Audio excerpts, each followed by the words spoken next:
Hola, mi nombre es Gloria Daniel Buitrón, mi matrícula es A0 136 75 61 y esta es mi presentación oral argumentativa de la materia de análisis de circuitos eléctricos. Bueno, empezamos con el primer planteamiento que se nos da, que es que tenemos que suponer que tenemos un par de arreglos de celdas solares en donde se conste de 6 celdas conectadas en serie. Esto es muy importante y estas celdas brindan 0,6 volts y 100 miliamperios. Entonces la pregunta que se nos hace es, ¿cuál es el voltaje y la corriente que están otorgados por los arreglos si estos están conectados en serie? Bueno, para obtener esta respuesta retomamos un poco lo que se había hecho en la situación problema, ya que se tiene una situación, si no muy parecida, prácticamente igual. Y de acuerdo al circuito que ya habíamos realizado en este software y las gráficas que se pudieron obtener con el mismo, podemos obtener los resultados. Sabemos, para empezar, que la corriente iba a ser 0,1 o 100 miliamperios, sin embargo, aquí está representada en la gráfica como amperios, pero es exactamente lo mismo. Se iba a mantener constante al menos hasta llegar al voltaje máximo, esto porque están en serie, entonces en el circuito se iba a tener la misma corriente y no iba a variar. Eh, Asimismo, el voltaje nos iba a arrojar un resultado de aproximadamente 7,12 voltios. Y sabemos que está correcto porque al hacer el análisis sin que fueran un par de arreglos y que no estuvieran en serie, obteníamos 3,6. Entonces, al tener estos pares de arreglo, que sería, por así decirlo, duplicarlo, obtenemos también el doble de voltios que se había obtenido previamente. Entonces, estos son los resultados que se nos arroja gracias al circuito previamente establecido. Y bueno, respecto a la información más importante que nos brindan las curvas de corriente voltaje y de potencia voltaje, creo que lo principal es que estas curvas, estas gráficas, nos dan como un rango de dónde parte nuestro circuito y hasta dónde va a llegar.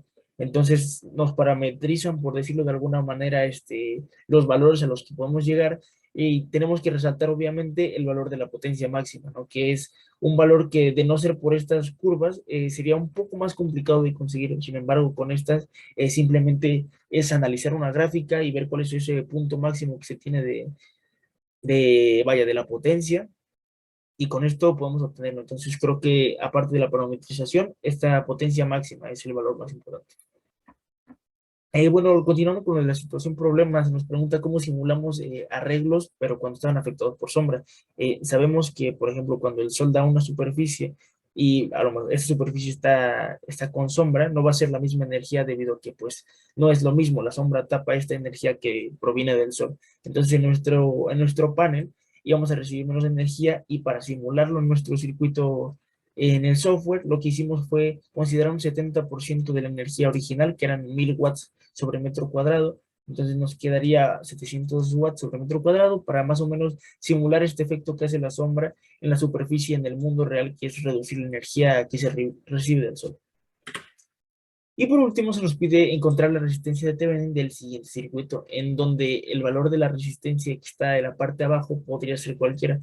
Yo decidí ir por un valor de 61,4, ya que era un valor que se me había puesto en el examen argumentativo, entonces quería continuar con esto para ya tener una idea.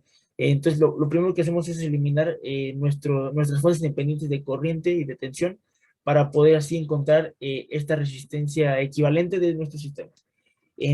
Lo primero que hice fue, por nodos, reescribir o redibujar este sistema, y nos queda de esta manera.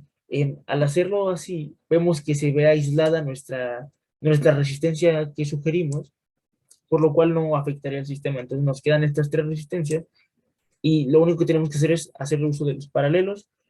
Hacemos paralelos de 2 y de 5 para de esta manera obtener la resistencia que estaría en ese tramo de ahí, y con ese tramo nuevo que acabamos de conseguir, esa resistencia nueva, lo vamos a hacer con 10, que es la resistencia que está del lado derecho del sistema nuevo, y lo realizamos, y con los cálculos correspondientes nos da un valor de resistencia de Thevenin final de 1,25. Esto ya todo. Muchísimas gracias.